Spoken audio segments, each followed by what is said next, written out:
Halo semuanya, kembali lagi bersama saya Noviani. Pada pertemuan kali ini kita akan membahas mengenai pengantar manajemen sumber daya manusia. Definisi manajemen sumber daya manusia. Manajemen personalia adalah perencanaan pengorganisasian, pengarahan, dan pengendalian pengadaan, pengembangan, kompensasi, integrasi, dan pemeliharaan seseorang. Orang dengan tujuan memberikan kontribusi terhadap tujuan organisasi, individu, dan sosial. Manajemen sumber daya manusia sangat penting bagi perusahaan dalam mengelola, mengorganisasikan, mengelola, dan menggunakan sumber daya manusia agar dapat berfungsi secara efektif, produktif, dan efisien untuk mencapai tujuan perusahaan atau RIFI 2005. Manajemen sumber daya manusia atau HRM adalah pemanfaatan individu untuk mencapai tujuan organisasi. Dari definisi di atas, dapat disimpulkan bahwa manajemen sumber daya manusia adalah hal-hal yang mengatur hubungan dan peran tenaga kerja atau efektif dan efisien dalam membantu mewujudkan tujuan yang ingin dicapai oleh perusahaan, karyawan, dan masyarakat. Ada 3 atasan mengapa perusahaan memerlukan manajemen sumber daya manusia, yaitu untuk mencapai tujuan tertentu, kemudian untuk menjaga keseimbangan agar tujuan yang saling bertentangan, untuk mencapai efisien dan efektivitas kerja atau organisasi perusahaan. Fungsi manajemen. Ada fungsi perencanaan, pengorganisasian, kepegawaian, mobilisasi, dan mengawasi. Nah, kemudian kita akan membahas satu persatu pengertian dari fungsi-fungsi dari manajemen ya. Yang pertama ada perencanaan. Perencanaan dilakukan dengan menetapkan program kepegawaian baik dalam jangka pendek maupun jangka panjang.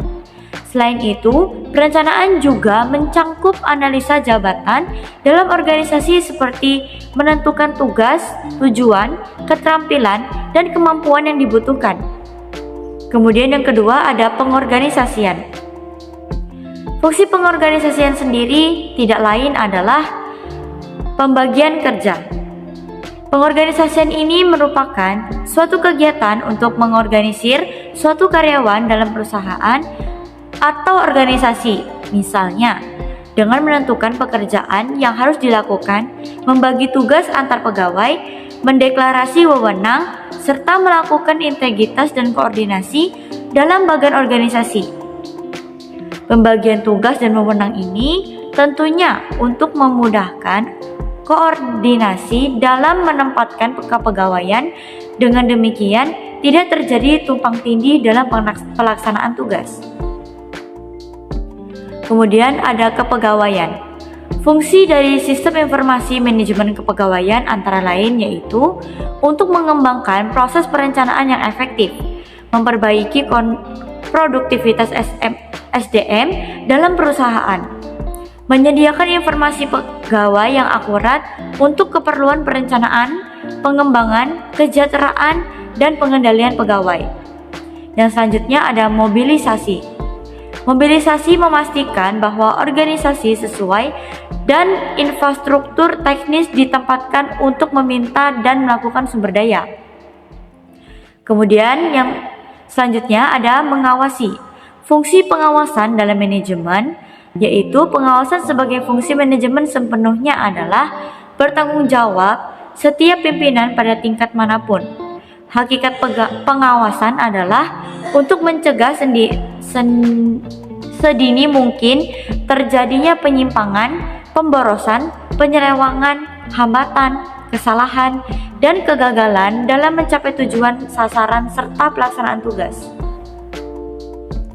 Yang selanjutnya ada fungsi manajemen sumber daya manusia.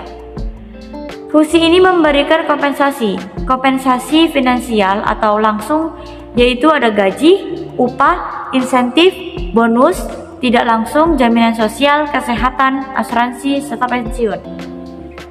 Kompensasi non-finansial, ini ada kebijakan organisasi, manajer berkualitas, rekan kerja yang menyenangkan, waktu fleksibel, dan definisi kerja baik. Pengadaan SDM adalah menganalisis jabatan, perencanaan SDM, rekrutmen, seleksi SDM, penempatan SDM. Pengembangan yaitu analisa jabatan, perencanaan SDM, rekrutmen, seleksi SDM, penempatan SDM. Integrasi untuk mencocokkan keinginan pegawai dengan tujuan organisasi yang meliputi motif kerja dan keputusan kerja. Kemudian, leadership pemeliharaan SDM, komunikasi kerja, keselamatan dan kesehatan kerja. Nah, MSDM lingkungan.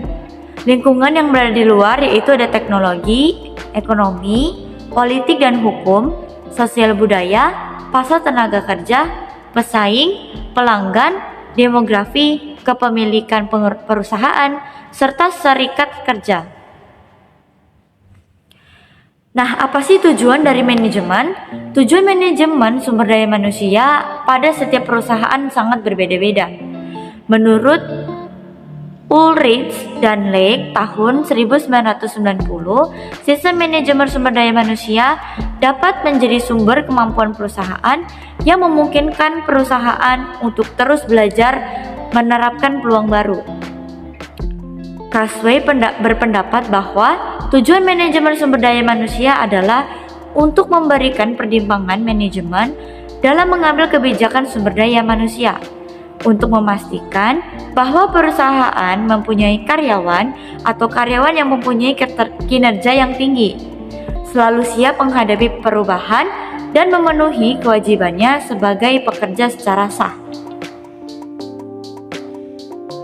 Secara umum, tujuan pengelolaan MSDM antara lain adalah sebagai berikut.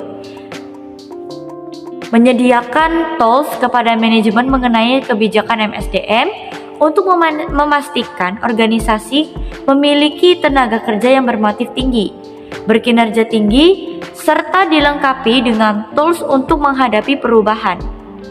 Tujuan lainnya adalah untuk menjaga dan melaksanakan kebijakan dan prosedur MSDM sehingga tujuan organisasi dapat terwujud.